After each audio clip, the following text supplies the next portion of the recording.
I, 25F, cut contact with my brother Nathan, 35M, after our mom Bethany passed away from pancreatic cancer 2 years ago. Since then, my family has been pressuring me to forgive him, but I just can't. The situation is complex and goes back many years, so I'll try to explain everything. Growing up, Nathan was always the golden child despite his many issues. He struggled with alcoholism since his teens and has multiple DUIs on his record. Our parents, especially our dad Martin, 60M, enabled his behavior by constantly bailing him out of trouble. When Nathan got his first DUI at 19, Dad hired an expensive lawyer and got the charges reduced. The second time it happened, Dad paid for his rehab, which Nathan left after just 2 weeks. By his third DUI, it had become a pattern. Nathan would mess up, and Dad would swoop in to fix everything. Mom tried to be stricter with Nathan, but Dad always undermined her efforts. She wanted Nathan to face consequences, but Dad insisted that family should always stick together. This caused a lot of tension in their marriage. I remember countless nights hearing them argue about Nathan's behavior and Dad's enabling. When Mom got diagnosed with pancreatic cancer, my boyfriend Jacob, 27M, and I immediately quit our jobs and moved back home to help care for her. We were living in Seattle at the time, and moving back meant giving up our apartment and career opportunities, but Mom needed us. Nathan was already living rent-free at our parents' house with his girlfriend Diana, 32F, at the time. He had lost his job as a graphic designer 6 months earlier and claimed he was focusing on his art career. Instead of helping with Mom's care, Nathan would start arguments with her even during her chemo sessions. He'd show up drunk and make everything about himself. Once, Mom was severely dehydrated after a particularly rough chemo session, and Nathan started complaining about how her illness was affecting his creativity. He actually blamed her for his art not selling well because he was too stressed about her health to paint properly. It got so bad that Dad bought Nathan and Diana a house just to get them away from Mom during her treatment.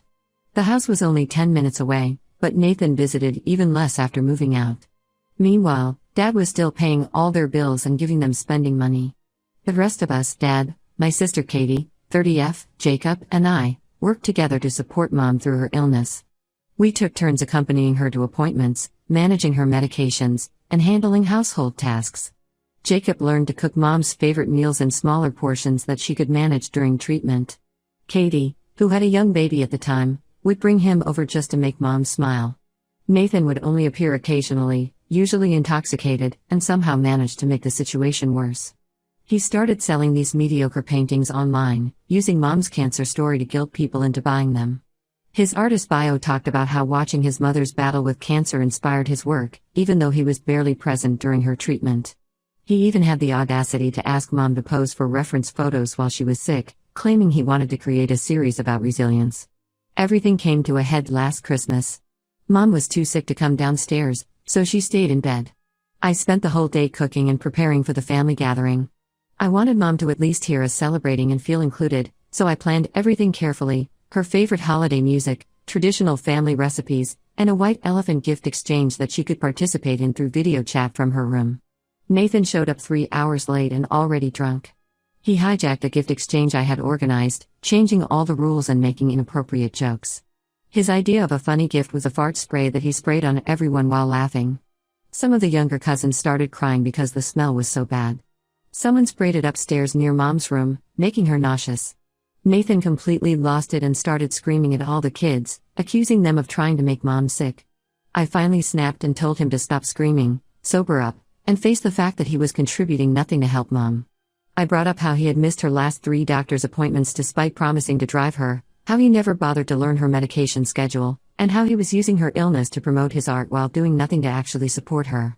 He went on a drunken rampage, shoving guests and even pushing Dad, who had recently had heart surgery. He knocked over the Christmas tree and broke several of Mom's cherished ornaments. Mom heard everything from upstairs. That night, after everyone left, she broke down crying in my arms and said she would never forgive Nathan for what he'd done. She passed away just a month later, and Nathan didn't even visit her in the hospital during her final days because he was too busy preparing for an art show. Nathan never properly apologized for his behavior. He sent identical half-hearted notes to me and Katie but continued to justify his actions. The notes were clearly copied and pasted. He didn't even bother to change our names at the top. He quit his job to focus full-time on his art, relying on Diana and Dad for financial support. He still uses Mom's illness and death to promote his artwork online, calling it his tribute to her struggle. His latest exhibition was titled The Mother's Journey, even though he was barely present during her actual journey.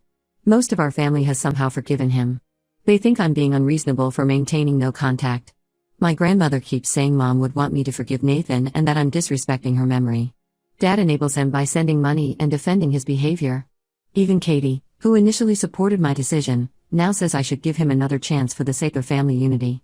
I recently learned Nathan plans to attend our upcoming New Year's Eve party at Dad's house.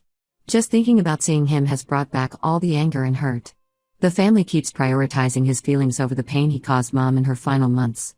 They've forgotten how he made her last Christmas a nightmare and how he abandoned her when she needed him most. I don't want to reconcile with someone who showed zero remorse or respect for our dying mother. Update 1: Things have gotten even worse since my last post. The New Year's Eve party turned into a complete disaster, and now the entire family is in chaos. Let me explain everything that happened. I initially planned to skip the party, but Jacob convinced me to go, saying we shouldn't let Nathan drive us away from family events. We arrived early to help Dad set up, and everything was fine until Nathan showed up 2 hours late, completely wasted. He brought several bottles of expensive whiskey, claiming they were gifts from his art collectors. I later found out he had used Dad's credit card to buy them. I tried my best to avoid Nathan throughout the party, staying in the kitchen with Katie and some cousins. But around 11 p.m., he cornered me near the bathroom. He reeked of alcohol and could barely stand straight. He started ranting about how I was turning the family against him and ruining his reputation as an artist. When I tried to walk away, he grabbed my arm so hard it left bruises. Jacob saw what was happening and intervened. He pushed Nathan away from me, telling him to back off. Nathan stumbled and fell, knocking over a side table with Mom's favorite vase on it. The vase shattered, and Nathan immediately started screaming that Jacob had assaulted him. Diana rushed over and started yelling at Jacob, claiming he had always been jealous of Nathan's artistic talent. She said Jacob resented Nathan because he was a successful artist while Jacob had to quit his job to help with Mom. This was ridiculous because Jacob quit his job willingly to help Mom, while Nathan had lost his job due to showing up drunk. Dad came to see what the commotion was about, and of course, he sided with Nathan. He actually had the nerve to tell Jacob to leave his house because he had attacked Nathan. I tried to explain what really happened, but Dad wouldn't listen. He kept saying Nathan was going through a difficult time and needed family support, not criticism. Several relatives who had witnessed Nathan grabbing me spoke up in our defense, but Dad wouldn't hear it. Jacob and I left, and to my surprise, about half the party guests followed us out in support. As we were leaving, I could hear Nathan shouting that I had ruined another family gathering, just like I ruined his relationship with Mom. The next morning, things got even worse. Nathan had gone on a social media rampage overnight. He posted a lengthy rant about how I was trying to destroy his art career out of jealousy. He claimed I had always been envious of his talent and his special bond with Mom. The truth is, his special bond with Mom consisted of guilt-tripping her and starting fights when she was too weak from chemo to defend herself. What really pushed me over the edge was that he included photos in his post, intimate photos of Mom in her hospital bed that none of us knew existed. There were pictures of her sleeping, pictures of her during chemo, all clearly taken without her knowledge or consent. He was using these private moments of her suffering to promote his artwork and gain sympathy from his followers. I was furious. After consulting with Katie, I decided to expose Nathan's true colors. I posted screenshots of his DUI records and court documents showing the thousands of dollars Dad had spent bailing him out over the years. I shared screenshots of the identical apology notes he had sent to me and Katie, showing how little effort he put into actually making amends. I also posted security camera footage from Christmas showing his drunken rampage. The family immediately split into two camps. Several aunts and uncles called me, saying they had no idea things were this bad and expressing their support. Others, including grandmother and dad, are furious at me for airing dirty laundry publicly. They say I'm just trying to hurt Nathan and that a sister should protect her brother, not expose his mistakes. Katie is caught in the middle. She agrees that Nathan's behavior is unacceptable, but she thinks I went too far by posting everything online. Diana has been calling mutual friends, telling them I'm lying about everything to ruin Nathan's reputation because I'm jealous of his success. Dad threatened to cut me off financially if I didn't take down the posts, not realizing I haven't taken money from him since I started working at 18. The posts have affected Nathan's art sales, and he's been sending me increasingly angry messages from different accounts since I blocked his main one. He's now claiming that the stress I'm causing him has driven him to drink more, so anything he does while drunk is actually my fault. I don't regret exposing the truth, but I'm exhausted by all the drama.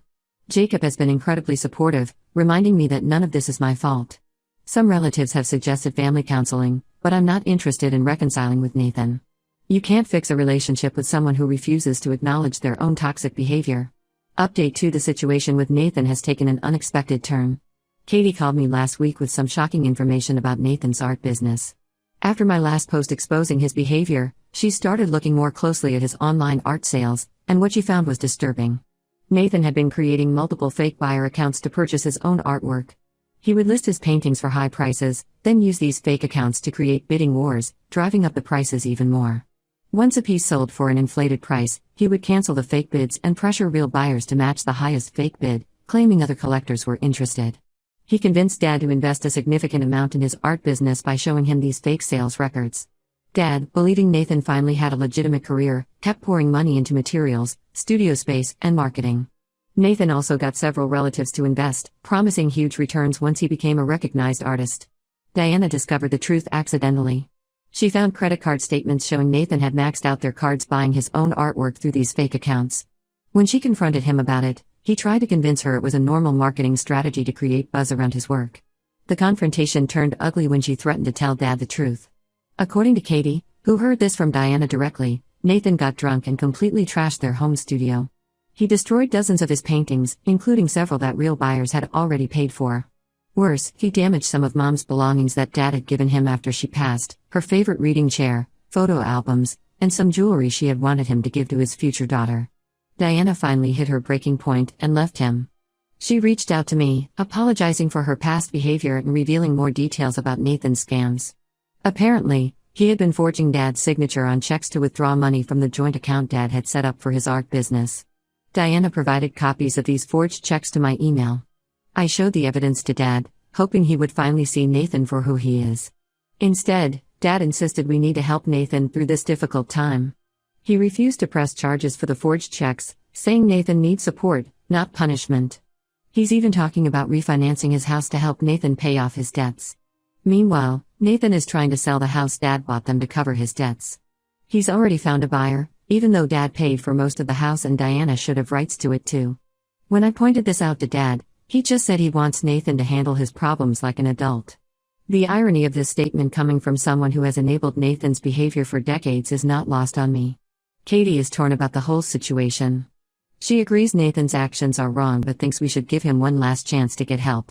She suggested we all meet with an addiction counselor, but I refused. I'm done watching Nathan manipulate everyone and face no consequences. Some family members have started asking me about their investments in Nathan's art business after seeing his erratic behavior at recent family events. I've been honest with them about what Diana revealed, which has only increased the divide in the family.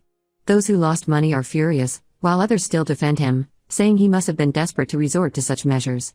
The latest development is that Nathan has started a new art series he calls Betrayal in Blood, obviously aimed at me and Diana. He's been posting previews online, and they're disturbing, abstract paintings with copies of my social media posts about him worked into the canvas, covered in angry red paint. Dad thinks this shows he's processing his emotions through art and should be encouraged. I'm still maintaining my distance from the whole situation, but it's difficult when family members keep calling to ask me to help fix things. They seem to think that because I'm the one who exposed his scams, I'm somehow responsible for helping him recover from the fallout. I've had to block several relatives who won't stop pushing me to reconcile with him. Update 3: Things have gotten pretty bad since my last update. After Diana left, Nathan completely spiraled out of control. He lost the house because he couldn't keep up with payments, despite Dad trying to help him financially. He moved back in with Dad, turning the garage into his new art studio. His artwork has taken a darker turn. He now claims his pieces represent his journey through addiction and loss, still using Mom's story and our family drama to market them. Last month, our grandmother passed away unexpectedly. In her will, she left her jewelry collection to be split between Katie and me. Most of these pieces were family heirlooms, including Mom's engagement ring that she had given to grandmother for safekeeping before she passed. However, grandmother added a condition that we could only receive our share if we reconciled with Nathan. She even specified that we needed to sign a document promising to maintain a relationship with him. I was angry but not surprised. Even in death, grandmother was trying to manipulate us into forgiving Nathan. I declined my portion immediately, telling the executor I wouldn't be emotionally blackmailed into a relationship with someone who exploited our mother's death for profit. Katie, on the other hand, accepted her share and is now trying to rebuild a relationship with Nathan. Dad's financial situation has gotten worse from supporting Nathan. He's had to take out a second mortgage on his house, but he keeps defending Nathan, saying he's showing real progress in his art. The truth is, Nathan hasn't sold a single legitimate piece since his scam was exposed. He spends his days in the garage, drinking and painting, while Dad pays for everything. The family dynamics have shifted significantly. Those who lost money in Nathan's art scam have stopped speaking to him, but they're also angry at me for exposing it. They say if I had kept quiet, they could have at least sold their pieces to other unsuspecting buyers. I find this mentality disgusting. Katie has been trying to play peacemaker. She visits Nathan regularly and sends me photos of his progress, mostly half-finished canvases and empty bottles. She says he's really sorry and has been asking about me, but I've seen this pattern before. His remorse only appears when he needs something.